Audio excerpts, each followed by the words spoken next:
Hi. Buenos dias.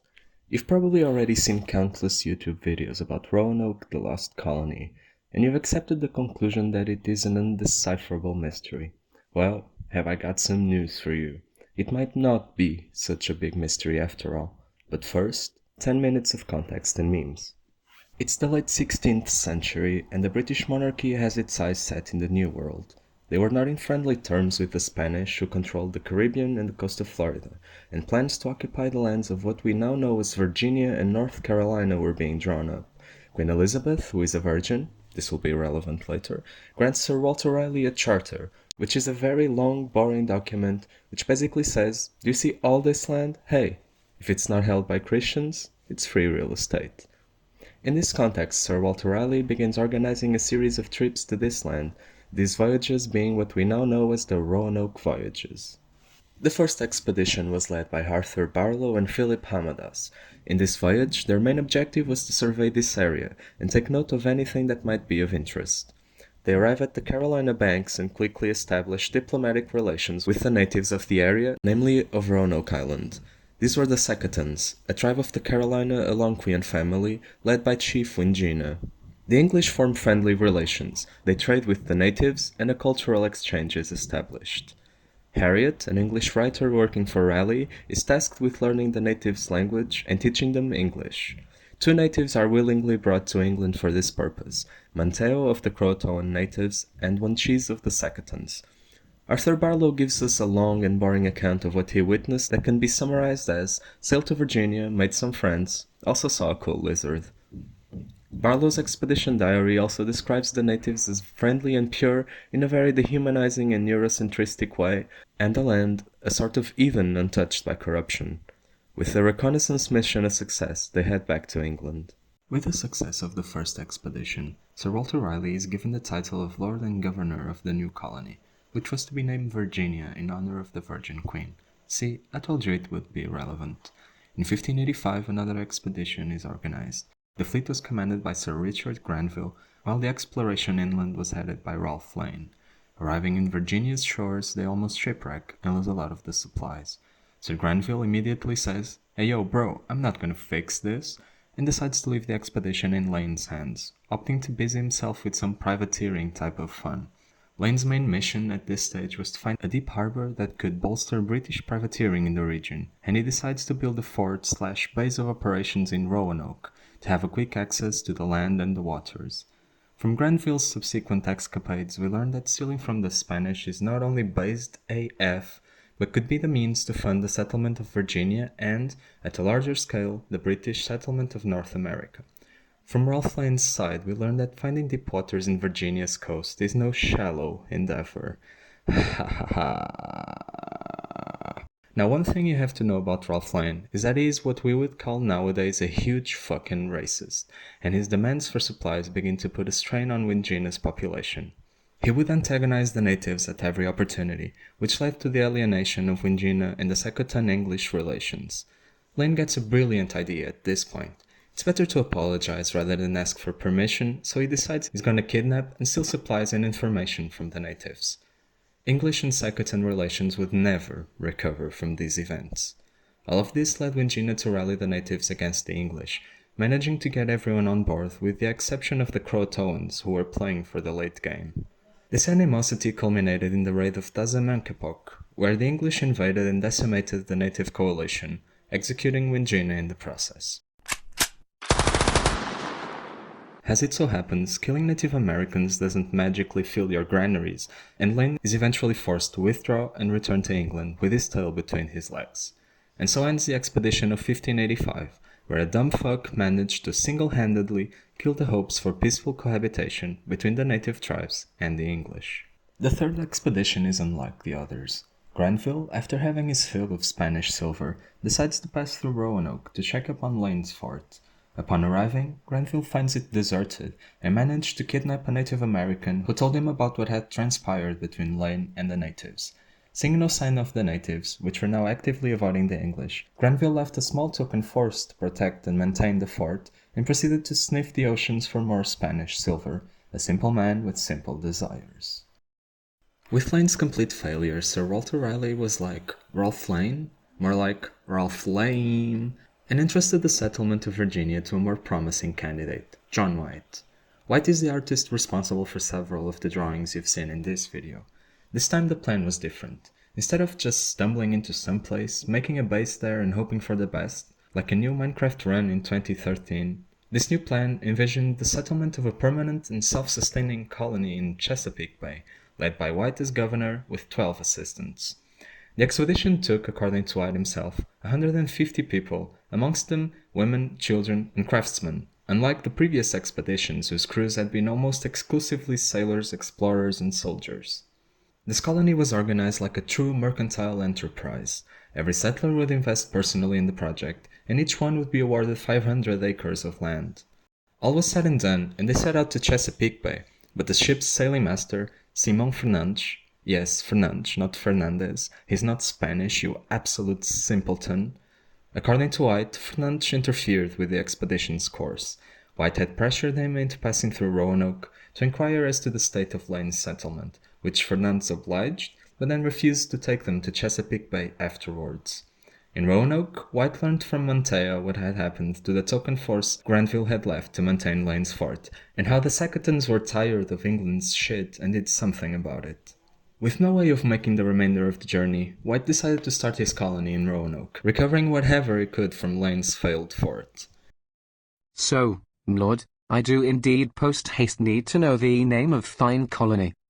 Yes, indeed. What shalt I name it? Wait. The colony was to be named the City of Riley. White, with the help of Montea, arranged a meeting with the hostile tribes with the hopes of mending their relations. When the time came to meet, they were nowhere to be seen. White made the sensible decision of establishing peaceful diplomatic relations by force, raiding the village of Dasemonkepog for the second time. He found the village to be deserted, saving for a single native, which they proceeded to capture, torture, and kill, before finding out he was a Croatoan. The relations with the Croatoans suffered because of this, and to remedy the situation, White offered Montea the position of leader of the Native American tribes, with his authority recognized and vassalized under the British Crown. This managed to secure their relations, but native hospitality was running thin, and White saw himself in a position where he had no supplies for his colony and no one to beg from. Feels like this whole food thing should have been thought about more thoroughly by the English, in my opinion. When the citizens of the city of Raleigh approached White requesting an urgent resupply mission, he decided to lead it himself, a decision he would later live to regret. When White arrived in England, he found a very different political climate. The Spanish had been hard at work building a giant fleet, and English interest for Virginia had decreased with the ongoing war. White's petition to the British Parliament fell in deaf ears, as every vessel was urgently needed in the war. He would have to wait for 2 years until another fleet was assigned to return to the colony. During this time, White dedicated himself to attracting more investors to the city of Raleigh and petitioning the government for permission to go back to Virginia. In 1590, White got the opportunity to proceed with his mission, but the voyage was plagued by hostile and dangerous fleets and unequally hostile weather. They arrived in Port Ferdinando at last, greeted by an herald of misfortune. Close to the site of the colony, White saw columns of smoke, and upon reaching the city of Raleigh, he found it deserted, abandoned, the wild vegetation around it in flames. He also found the most mysterious piece of this whole puzzle: 2 carvings, one crow and another Croatoan. These were not the agreed signs in the scenario of Exodus inland, which had been agreed between the settlers and White before he left the colony, so he made 2 assumptions at this point: that the destruction of the colony was the Sackatons' work, and that the settlers had been rescued and were safe in Croatoan Island. He gave the order to the ship's captain to set sail for the island of Croatoan, but the weather would foul English plans once again, and the next we see of the fleet it was docked in the Azores, being pushed off course by violent winds. From there the fleet decided to return to England. White would never come back to the New World, the destiny of his settlers forever unknown to him, and, more surprisingly, to us too. The last mention of White in the historical record comes to us in the form of a letter he sent in 1593 to Hakluyt, an English writer in service of Sir Walter Raleigh. In this letter he admits his failure as governor, and leaving the relief of my discomfortable company, the planters of Virginia, to the merciful help of the Almighty. The fate of the settlers is a mystery that has endured through the centuries.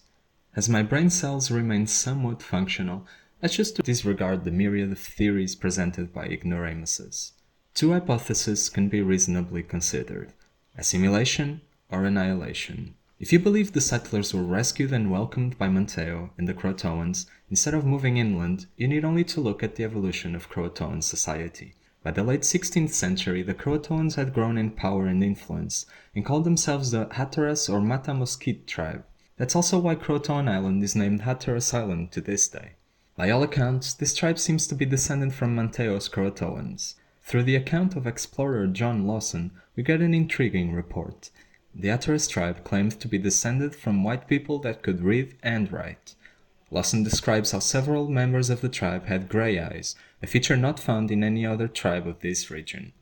Lawson also describes a popular story of this tribe's culture.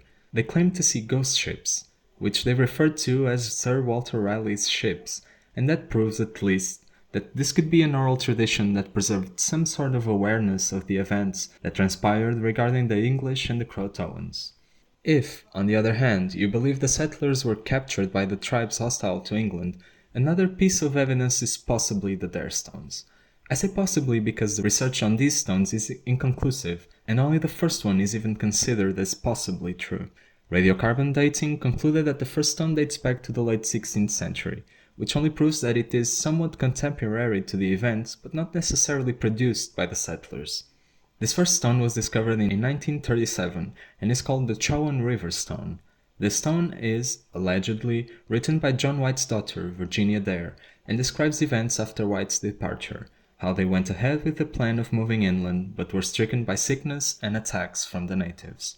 All the other stones elaborate on this story, but they were only found after Dr. Haywood J. Pierce bought the first stone and promised a cash reward for any other stone related to this one, which was awesome news for artifact foragers. If you ask me, only the first stone should even be considered as a possible piece of this historical puzzle, and even then, following the path of analyzing the stones seemed ultimately pointless, confusing, and a waste of time, just like my bachelor's degree. In my opinion, the assimilation hypothesis seems to be the plausible one. If the settlers, after all, decided to seek a safe harbor in Croatoan society, they couldn't have used the mark that was agreed upon in the event of exodus inland. They would have to leave some other sort of marking, like the literal fucking name of the place they were going to. And this leads me to the main point of the video. I don't think the lost colony of Roanoke is as special as it was made out to be. The fact that we consider that it was is a testament to European colonialism. We've grown up with the idea that Europeans were completely overpowered and that natives didn't stand a chance. It's unfathomable that an English colony could be overwhelmed and ultimately destroyed by Native Americans, or that a group of British settlers wouldn't be able to sustain themselves off the land. Why? When you look at it logically, you see a group of expeditions into unknown lands, a land where the English didn't know what plants and animals to hunt, or what resources to exploit. Roanoke was abandoned, its settlers completely wiped, partially wiped and rescued by Croatoans, or simply rescued by Croatoans in the first place.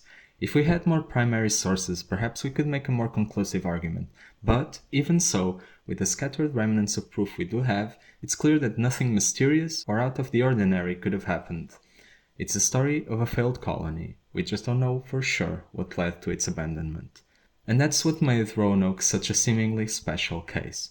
We only have part of the puzzle, and the missing pieces create a sense of wonder and curiosity. If we did have all the sources, what would be special about Roanoke? A failed colony in a long list of failed European colonies. Thanks for watching. Is this video the best thing you've ever seen in your life? Is this video the biggest waste of time you've ever suffered in your meaningless, fleeting life? Let me know in the comments. I am Raccoon Dude, and I'll see you in the next video. Bye.